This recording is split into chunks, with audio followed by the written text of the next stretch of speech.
আজকের কবিতা অপেক্ষা, কলমে গৌরব।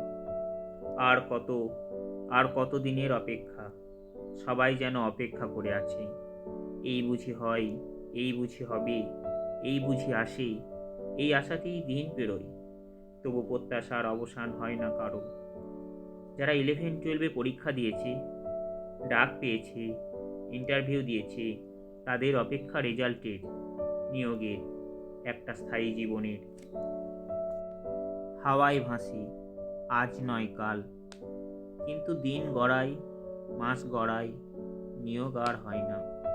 শুধু বাড়তেই থাকে শিক্ষকদের অপেক্ষা, যারা 11-12 ডাক পায়নি, যারা 9-10 পাস করে বসে আছে, তারাও অপেক্ষায়। কবে ভেরিফিকেশন, কবে ইন্টারভিউ, কবে জীবনে একবার সুযোগ আসবে। আর যারা 9-10, 11-12 কোনো ডাকই পায়নি, তাদের অপেক্ষা আরও গভীর, আরও নিঃশব্দ, প্রশ্নের পর প্রশ্ন। এরপর আমাদের কি হবে? এই অনিশ্চিত ভবিষ্যতে কি আদৌ দেখা যাবে আশার আলো? আর আছে সেই যোগ্য শিক্ষাকর্মীরা, যারা দীর্ঘদিন বেতন পান না, যাদের সংসার চালানো হয়ে উঠেছে দুর্বিষহ। অন্ধকারে দাঁড়িয়ে তারাও অপেক্ষা করে, কবে এই অন্ধকারের অবসান ঘটবে, কবে তারা ফিরে পাবে হারানো চাকরি, হারানো সম্মান, হারানো স্বাভাবিক জীবন। ফ্রেশাররাও অপেক্ষায় দিন গোনে, হয়তো এবার তাদের নামও থাকবে, এইবার ভালো কিছু হবে।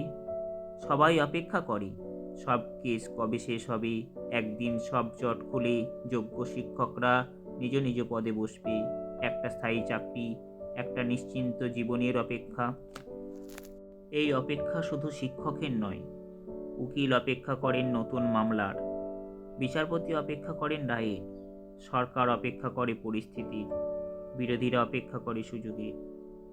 চিল শকুনের মতো অনেকেই অপেক্ষায়, কার লাভ কার ক্ষতি হবে তা দেখতে। কিন্তু অপেক্ষার অবসান হয় না, সবাই শুধু অপেক্ষা করতেই থাকে। পরিবারও অপেক্ষায়, মা বাবা অপেক্ষা করেন সন্তানের হারানো চাকরি ফিরে আসবে বলে। কারো স্বামী, কারো স্ত্রী নীরবে অপেক্ষা করেন একটা স্থায়ী জীবনের আশায়। স্কুলগুলো অপেক্ষা করে নতুন শিক্ষক আসবে, ক্লাসরুমে আবার প্রাণ ফিরবে। শিক্ষার্থীরাও অপেক্ষায়, নতুন শিক্ষক কেমন হবেন, আবার কি ঠিকমতো পড়াশোনা শুরু হবে। সমাজে কিছু ধান্দাবাজও অপেক্ষায় থাকে, নতুন কেস, নতুন ভয়। এমনকি বাড়ির মালিকও অপেক্ষায়, আগের ভাড়াটে ফিরবে কিনা, নাকি নতুন কাউকে খুঁজতে হবে। এই দেশ, এই রাজ্য, এই শিক্ষা ব্যবস্থা, সবাই যেন অপেক্ষার শিকলে বাঁধা। কিন্তু প্রশ্ন একটাই, এই অপেক্ষার শেষ কোথায়, নাকি অপেক্ষাই আমাদের নিয়তি? কবিতাটি ভালো লাগলে লাইক, শেয়ার ও কমেন্ট করতে ভুলবেন না। কমেন্টে অবশ্যই লিখবেন আপনারা কেমন ধরনের কবিতা শুনতে চান। এভাবেই আমাদের সঙ্গে যুক্ত থাকতে চ্যানেলটি সাবস্ক্রাইব করুন। ধন্যবাদ।